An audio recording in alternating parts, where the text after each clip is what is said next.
So guys, I think it's time we finally talked about it. We need to talk about the Joy-Cons. And after looking at that Foxconn leak, speaking of which, Laura Dale did come out on Twitter and say that a lot of the stuff in that leak does not match up to what she has or has seen.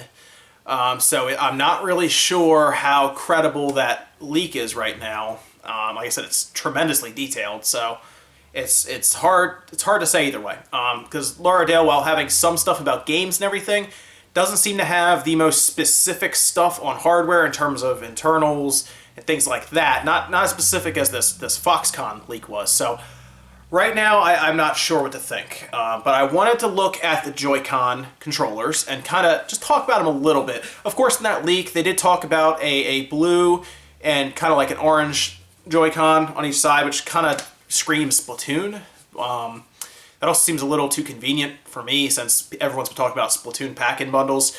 But again, I'm not gonna talk about that leak too much right now. I want to talk about the Joy-Cons and what we can expect. Now, another reason I wasn't too sure about this leak is because it did talk about the Joy-Cons briefly, but it mentioned the batteries in them. Now, of course, each Joy-Con has to have a battery or it's not going to work. And in that leak, they said each one would have like a 500 milliamp battery or something like that. And that can't be, to me, that can't be right, because that is a very small battery for one of the Joy-Cons.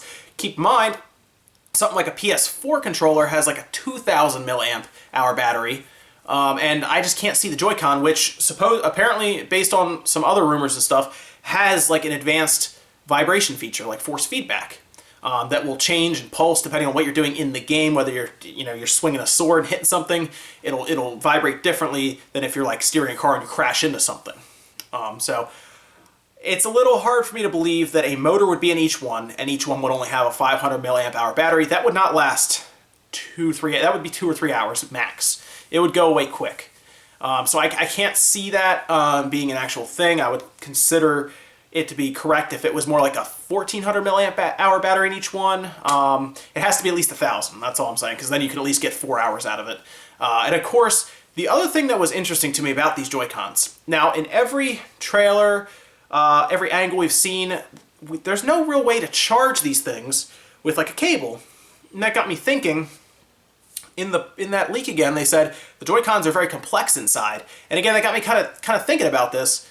There has to be a way to charge these Joy-Cons.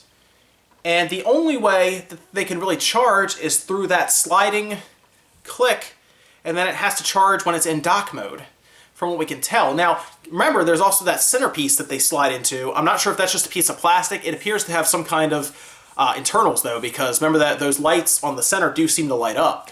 That could indicate a battery in there. That could indicate a way to charge it. Maybe what's in that holster, it can then plug into the wall or plug into the system through a USB port.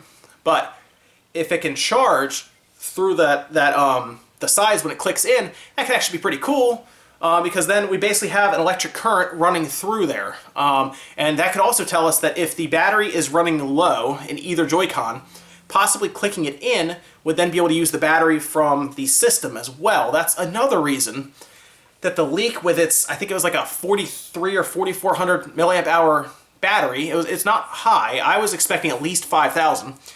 It seems low. It seems very low for what they're trying to push through this thing. And if it's going to have to power the Joy-Con as well, if they are running low on battery, or even charge them while you're playing, because of course you could pop it in, play it almost like a tablet mode, like it's the Wii U tab, that battery has to be bigger than that. And they have plenty of real estate, if you look at it, to put what would be a thin but wide battery. There's plenty of room to put that in there. It doesn't have to be like a thicker battery, even like the 3DS XL's battery. It would probably be about that thickness, but it would be wide enough to where it can sit on the back of the tablet. You can do that. Like the iPad's battery is not a thick battery. It's thin, but takes up a lot of volume, like rectangularly. So that's fine. They can do that. But I don't see why they would skimp on the battery in this case, because they want it to be something you could take with you. There should not be a restraint on the battery life that's less than 3 hours when you have the Joy-Cons plugged in and everything. That makes no sense. So I like the idea of electric current running through it, though. If you can charge it when it's all in the dock, that's actually really cool, because then you can charge it while you're playing normally with like a Pro controller, or you can just, when you have it plugged in and you turn it off, it would still charge the Joy-Cons. That's actually really cool. I hope you don't have to take it out and then plug it in to like that holster and then plugged it in. So my other thought about the Joy-Cons is on that dock, that center dock, there is a clear mark for 1, 2, 3, and what appears to be 4 player. And I'm trying to figure out, because we still don't have information about this, if you can have up to 4 of the pairs of Joy-Cons linked up, which would in effect, if we have a massive game like a Madden football game, you can have, or even basketball in that case, you can have 8 people playing on that. I'm curious if that's a thing.